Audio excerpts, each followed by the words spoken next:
Home Show. Paul from Bedford, Texas has a question about an unsunken living room. Actually, he's filling in this sunken one right here, Tom. And you can see, if you look over on the edge, you can see the tile where it steps down in there. Okay, it's not that deeply sunken. Just enough to fall on your face if you're not watching. I like that. Yes. Yes. That's right.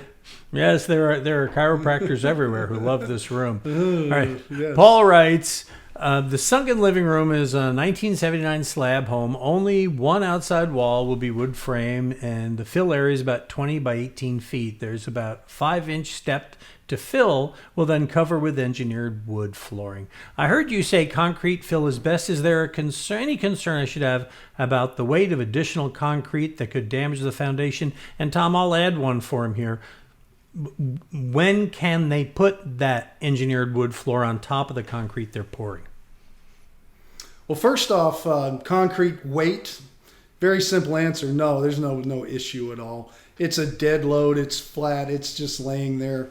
It's not going to hurt it at all. So pour as much as you need, scrape it out nice and level, and I think you'll be better off. My biggest thing, and I'll get to that question, that answer in a minute, Charlie. My biggest concern is you see that door. You're going to have to raise the door openings. You're going to have a little bit of issue with the fireplace. Not too bad.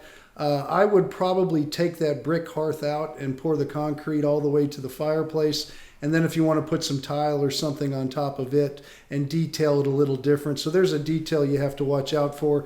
You're also going to have to watch out for underneath those windows and the block paneling and how you're going to redo all that paneling so it makes sense with new baseboards and stuff because you're bringing everything up. So to me, the detail work along that back wall that's not sunken, that's the part that's going to have some real attention to it. As far as putting the floor back on top, by the time you get it poured and everything, you can go just about any time you want. Concrete within 36 hours, you're ready to go. This is not structural concrete. This is nothing more than fill. Think of it as when you put fill in a shower and you're getting it all ready to go. You come in the next day and you start to lay your tile. It's perfectly fine. So next day, the day after, as long as it's dry to touch and hard and you don't see wet spots, if it needs to dry a little more and cure, let it go. But what happens with concrete when it's curing, and if you touch it, you'll feel it, it's turning hot. And you don't want it to be hot. So if it's cool to touch, you're good to go.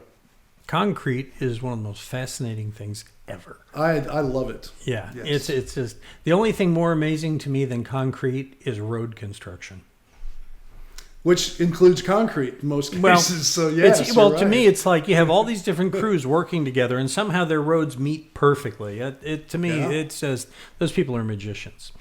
And Tom is a registered magician.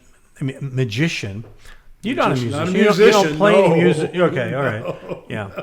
Because that when you listen to that Tom Tynan jingle, that's actually Tom singing it. He recorded that in his home recording studio. No. We recorded this on April 1st. April 1st, yes. You got a question, visit HomeShowRadio.com. Click right there on the blue Ask Tom button. Fill it out. Send it in. You can send pictures and videos and anything else you want that'll help Tom answer your question because he posts a new one every day, 7 days a week at HomeShowRadio.com, our YouTube channel, and, of course, on our Facebook page.